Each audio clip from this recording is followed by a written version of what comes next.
Welcome to Kojo Recaps. Today, I'm going to be showing you a 1999 American romantic comedy fantasy film titled Blast from the Past. Spoilers ahead. Be sure to like to share the love.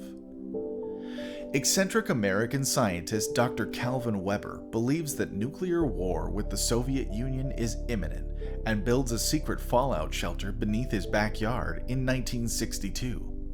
Calvin and his wife Helen are throwing a party at their house, but then a man informs Calvin that there's a very important news on the TV.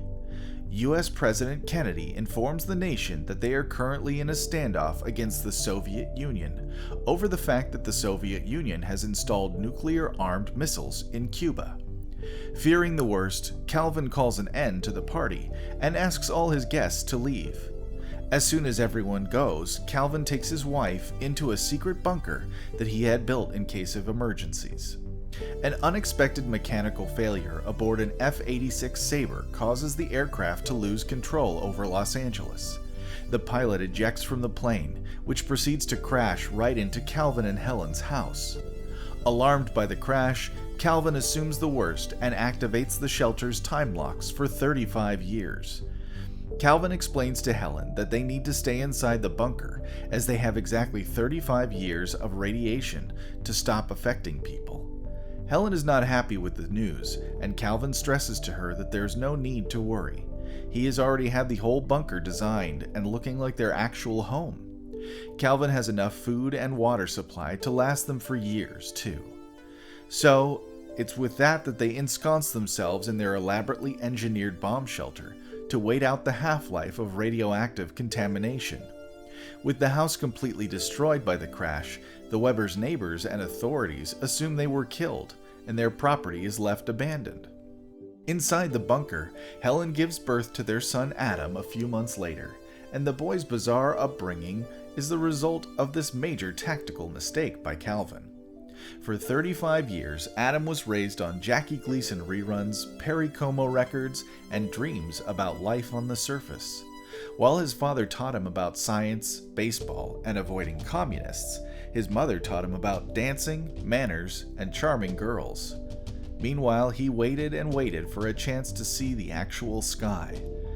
A diner, which opens in 1965, is built right above their shelter, where Mr. Melker worked for a woman named Mom as a soda jerk. The diner becomes a pizzeria, then a punk club named Purgatory, as the suburban neighborhood deteriorates throughout the decades into an inner-city ghetto. Mom eventually gives the club to Melker, the establishment closes, and by 1995 he is an alcoholic living in its condemned remains. In 1975, Calvin showed his son some stocks which he had bought before the nuclear bombing. Adam keeps the stock papers, even though he believes there isn't much value to them. Adam also gets his dad's baseball cards, which took him years to collect. Upon Adam's 33rd birthday, Helen gives him her self-made coat, while Calvin gifts him newly designed roller skates.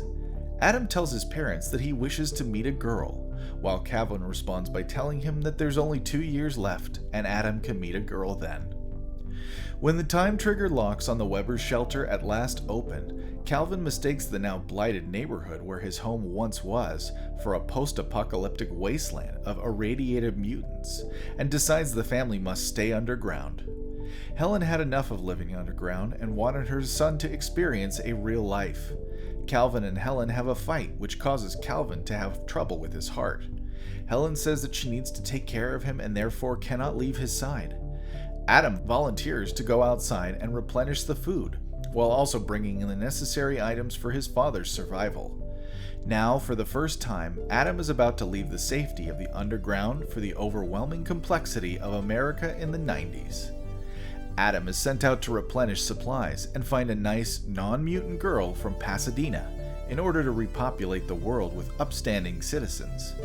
Adam meets Melker, a homeless man who's encountered Calvin the previous night, bursting through the floor in his radiation suit. Melker now worships Calvin and the elevator. Marveling at the outside world, Adam purchases supplies, but cannot remember his way back to the pub. Calvin is now lost and goes out searching landmarks which can help him track down his home. He also runs out of money and sees a store which sells baseball and buys baseball cards. Adam's hapless search in the brave new world of homeless people, adult bookstores, and all-night supermarkets leads him smack into Eve.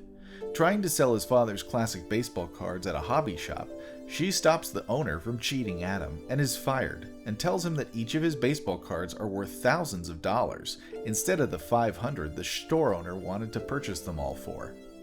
Adam follows her and tells her that he is lost and has nowhere to go. Seeing Adam's weird behavior and commands, Eve tries to get away from him, but Adam offers one of his baseball cards in return for helping him. Eve drives Adam to a Holiday Inn in exchange for the rare card worth over $4,000 and takes off without saying a word. Adam believes that the current world takes baseball cards as a form of payment, but is quickly corrected and later tips the hotel worker in proper dollars. Eve returns the next morning out of guilt. Adam asks to help purchase supplies and equally asks her if she has a boyfriend or a husband, and is happy by Eve's negative response. Eve is in a hurry to leave as she needs to find a job. In order to stay close to her, Adam offers her a job to help him sell all of his baseball cards, and also buy all the things that are on his shopping list. Unaware of the value of money, Adam agrees to her request for $1,000 a week. The first day of her new job is spent helping Adam buy a large stock of food supplies and toiletries. Adam gets dropped off at the hotel without any firm goodnight, and stays up all night waiting for the morning sun to rise so that he can meet Eve again. It is clear to Adam that she will not date him, as her past relationships weren't that great, so Adam asks Eve to help him find a wife from Pasadena, California, per his mother's advice, who is not a mutant. Eve invites him to stay at her house for dinner, and there Adam meets Eve's gay housemate and best friend Troy, who provides him with advice and a fashion makeover. Adam is impressed with the outcome and proudly shows off his newly bought set of roller skates. He later sees a beach for the first time and can't control himself from showing his excitement. He learns to dance to the tune of YMCA and watches a baseball game for the first time. For Adam, everything is new, and even the rain feels like a miracle. At first, Eve just can't believe this guy who says ma'am, thinks seersucker jackets are stylish, and has never seen a color television, is for real.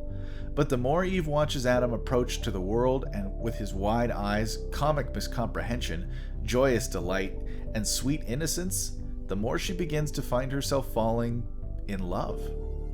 Meanwhile, Helen is tired of staying in the bunker and decides to get out for just a little while.